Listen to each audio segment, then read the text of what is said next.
Praise the lord. మన ప్రభువును మన రక్షకుడైన యేసుక్రీస్తు వారి ఉన్నతమైన నామంలో మీ అందరికీ మా హృదయపూర్వక వందనములు. ఈ రోజు దేవుని వాక్యము, నా ప్రాణమా యెహోవా నీకు క్షేమము విస్తరింపజేసి ఉన్నాడు, తిరిగి నీ విశ్రాంతిలో ప్రవేశింపుము. కీర్తనల గ్రంథము 116వ కీర్తన 7వ చరణం. Return to your rest my soul, for the Lord has been good to you. Psalms chapter 116 verse 7. ఈ రోజుకు గాను కృపగలిగిన దేవుడు మనకు అనుగ్రహించిన వాక్య భాగమును బట్టి ధ్యానించుకుందాము. ప్రభునందు ప్రియమైన సహోదరి సహోదరులారా, దేవుడు మనతో లేని జీవితం అశాంతికరమైనది. దేవుడు మనతో ఉంటే ప్రశాంతంగా మనం ఉండగలుగుతాం. ఈ లోకంలో అనేక మంది వారికి వారే కష్టపడుతుంటారు, వారికి వారే శ్రమ పడుతుంటారు. ఎప్పుడు కూడా ఏదో ఒక టెన్షన్ పెట్టుకొని జీవిస్తూ ఉంటారు, ఒత్తిడి కలిగి ఉంటారు, విశ్రాంతి లేకుండా పని చేస్తూనే ఉంటారు. వారి ప్రపంచం వారిదే. పనికి వెళ్ళామా వచ్చామా అన్నట్లుగానే ఉంటుంది గాని ఒక్క నిమిషం కూడా కుటుంబాన్ని పట్టించుకునే తీరికే వారికి ఉండదు. పిల్లలతో మాట్లాడే సమయం ఉండదు. మరికొందరు ఏదో ఒక సమస్య ముందేసుకొని బాధపడుతూ ఉంటారు. అది తీరే లోపు ఇంకొకటి, ఇలా అనునిత్యము హృదయములో కలవరముతోనే భయముతోనే వారు ఉంటారు. బహుశా నీవు కూడా ఈరోజు ఇలానే బాధపడుతున్నావేమో, విశ్రాంతి లేని నెమ్మది లేని జీవితంని నువ్వు గడుపుతున్నావేమో. అయితే ఈ రోజున దేవుడు వాక్యం ద్వారా సెలవిస్తున్నాడు, నీవు విశ్రాంతి తీసుకో, నేనున్నాను అని ఆయన అంటున్నాడు. నీ పైన నీవు భారం వేసుకొని బాధపడకు, నీవే సమస్యను క్లియర్ చేసుకోవాలని అనుకోకు.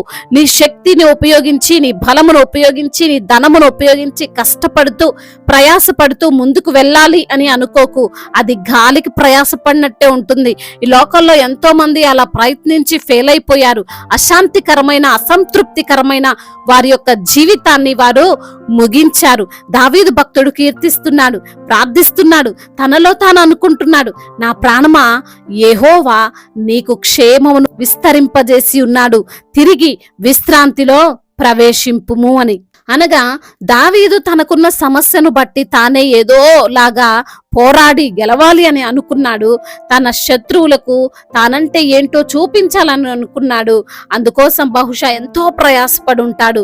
ఈ లోక చక్రంలో పడి రెస్ట్ లేకుండా, రిలాక్స్ అవ్వకుండా ఏదో ఆలోచన, ఏదో పోరాటం, ఏదో ప్రయత్నం చేస్తున్నాడు. కానీ అవేవి అతనికి సంతృప్తిని ఇవ్వలేకపోయాయి. వాక్యంలో వ్రాయబడి ఉంది, ఏ మనుష్యుడు నమ్మదగిన వాడు కాడు అని అనుకునే స్థితికి దావీదు వచ్చాడు. అంటే మనుషులను నమ్మి మోసపోయాడు అని మనము అర్థం చేసుకోవచ్చు. నిజమే కదండి.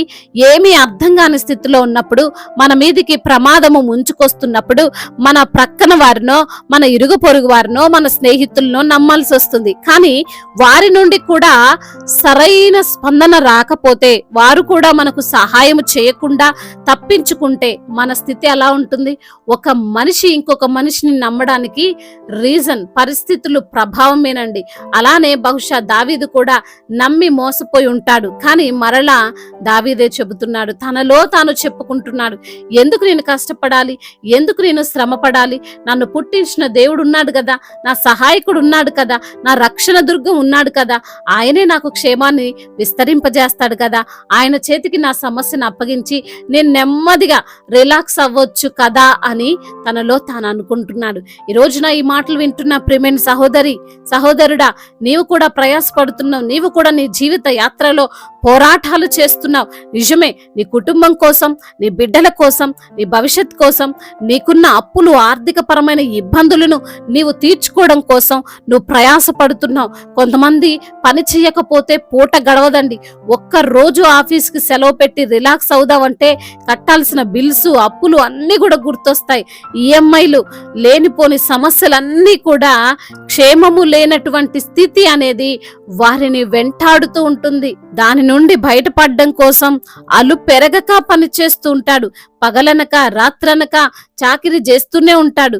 దేశంగాని దేశం వెళ్లి ప్రయాసపడుతుంటారు. కానీ దేవుని యొక్క వాక్యం సెలవిస్తుంది, అనేకమైన పిచ్చుకల కంటే మీరు శ్రేష్ఠులు అని.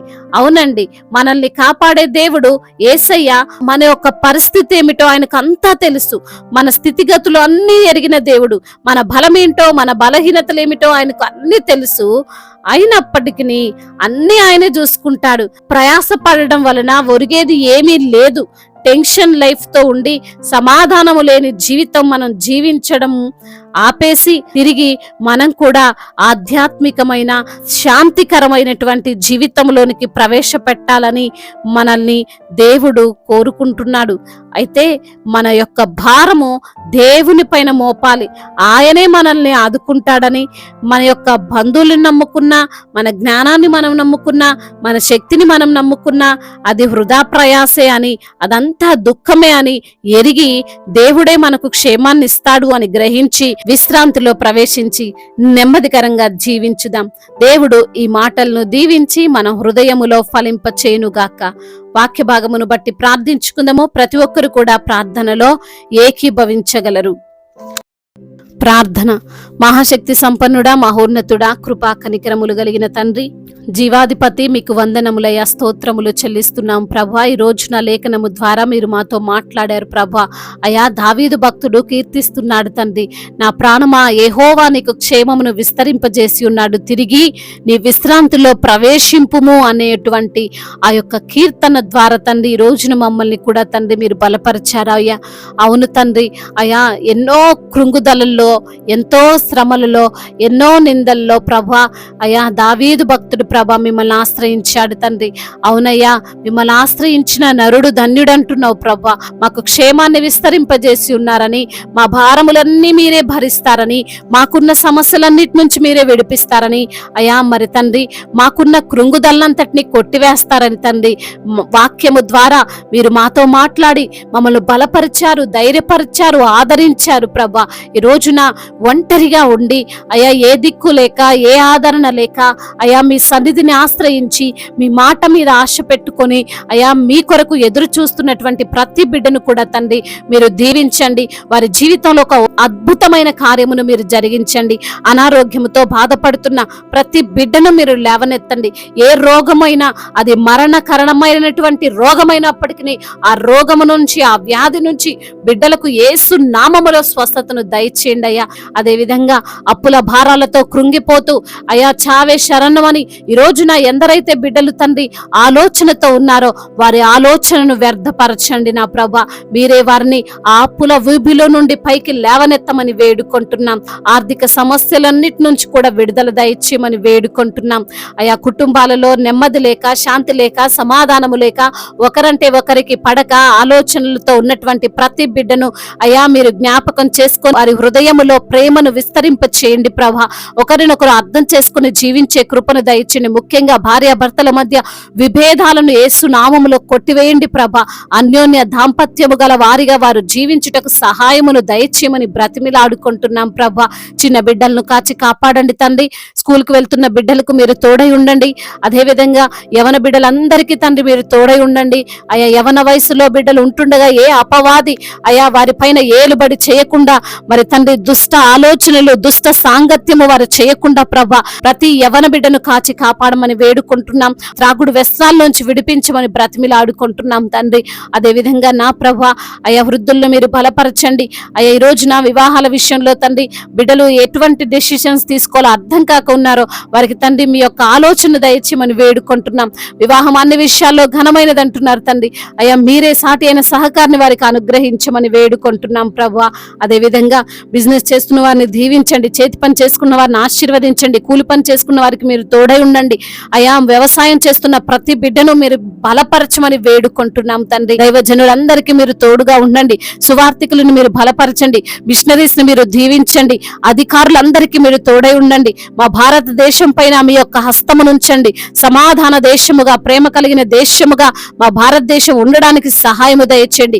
ఇతర దేశాల్లో ఉంటున్న ప్రతి బిడ్డకు మీరు తోడై ఉండండి అయా. మరి తండ్రి వారు చేస్తున్న కష్టార్జితాన్ని వారికి అయా తగినటువంటి ప్రతిఫలాన్ని వారికి మీరు దయచేయమని వేడుకుంటున్నాం ప్రభా. అదే విధంగా ఉద్యోగము లేని బిడ్డలను కూడా మీరు జ్ఞాపకం చేసుకోండి ప్రభా. ప్రమోషన్ విషయంలో సహాయము చేయండి. ట్రాన్స్ఫర్ విషయంలో వారు అనుకున్న ప్రాంతానికి వారు ట్రాన్స్ఫర్ అవునట్లుగా కృప చూపించండి. గవర్నమెంట్ జాబ్ కొరకు మరి తండ్రి ప్రయాస పడుతున్నటువంటి బిడ్డలు ఎందరో ఉన్నారు ప్రభా. వారి తగినటువంటి ప్రతిఫలాన్ని మీరు అనుగ్రహించండి అయా. గర్భఫలము లేక బాధపడుతున్న బిడ్డలు ఎందరో ఉన్నారు ప్రభా. వారికి గర్భఫలాన్ని దయచేయండి. గర్భిణీ స్త్రీలను అయా గర్భంలో ఉన్నటువంటి బిడ్డలను మీరు కాచి కాపాడమని వేడుకుంటున్నాం తండ్రి. ఇంకా చెప్పుకోలేనటువంటి బాధతో విరిగి నలిగిన హృదయముతో అందరి చేత మోసగింపబడుతూ అయా మోసపోతూ ఉన్న ప్రతి బిడ్డను ప్రభు మీరు ఆదుకోమని అయా వేడుకుంటూ బలవంతుడైన యేసుక్రీస్తు వారి ఉన్నతమైన నామంలో ఈ ప్రార్థనను అడిగి వేడుకొని పొందుకొని ఉన్నాము మా ప్రియ పరలోకపు తండ్రి. ఆమేన్. ఈ రోజు పెళ్లి రోజు మరియు పుట్టినరోజు జరుపుకున్న వారందరినీ దేవుడు దీవించి కృపా క్షేమములతో శాంతి సమాధానముతో మెండైన దీవెలతో దేవుడు మిమ్మల్ని నింపునుగాక. మీ యొక్క ప్రార్థన అవసరతలను మాకు తెలియజేయగలరు. మీ కొరకు మేము తప్పక ప్రార్థిస్తాము. మొదటిసారిగా మన యొక్క ఆదరణ వాక్యం చూస్తున్నట్లయితే తప్పకుండా సబ్స్క్రైబ్ చేసుకోగలరు. ఈ వాక్యం మీకు ఆశీర్వాదకరంగా ఉండినట్లయితే అనేకులకు కూడా ఈ వాక్యాన్ని పంపి మీరు కూడా దేవుని యొక్క రాజ్య సువార్తలో పాలిభాగస్తులు కావాలని దేవుని పేరిట మనవి చేసుకుంటున్నాను. May God bless you all. దేవుడు మిమ్మల్ని దీవించి బలపరిచి స్థిరపరచునుగాక.